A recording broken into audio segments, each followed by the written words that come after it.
The women admired the men's clubs. And so there was at that time, there was a movement for women. They came out of the house, the, the appliances and so on gave them more freedom. They weren't stuck in the kitchen anymore. So it started out, 1930, there was 4 women, and in a matter of a year, they had 150 members.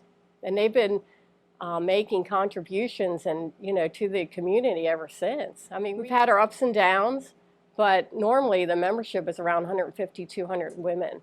So, and it's pretty, during the Depression, what they did, how they collected pennies. And you can see as the times went on, how they changed to meet the needs of the community. And I actually think that the Women's Club was one of the reasons why women, they learned the skills to run a business. Because when you're in a club, you have to learn how to work with individuals, accomplish your goals. So it was so important, and it's even important today. It offers so many different possibilities for self-improvement. We have cultural activities, we have educational opportunities, and of course the main purpose of the club is to maintain this building. We are in the portion of 1795 where it was built.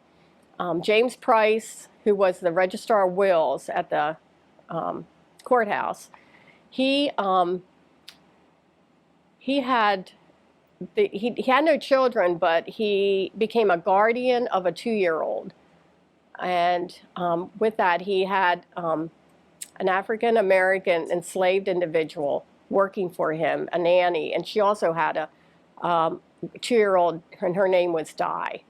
Well, the club found that they had difficulty locating a place to hold meetings. So they started out in Easton Elementary School. They actually ended up at, I think it was Chesapeake Yacht Club, back in the 40s or late 30s. And they were constantly relocating. They did not have a permanent place. And the interesting thing, back in that time, they played music. They had a piano. So music was part of the meeting and part of the social activities. They actually hauled it around. They met at club members' homes, but Elizabeth Dixon, her main mission was to find a permanent location for the club. So in 1946, she found this building, they purchased it. So the membership started to drop, though, when women started to go back to work. Yeah, it started to drop, and that's why we realized that we have to change with the times. Basically, our target market is ladies 50s and 60s and 70s.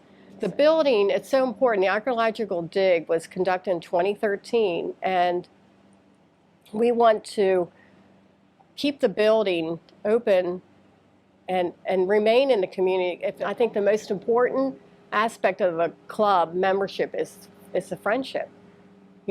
Friendship and fun, and that's the key. If you have fun and you have friendship, everything else just falls into place. And we are facing a dilemma where next week, we're going to begin work on the exterior of the building, which is going to run $22,000.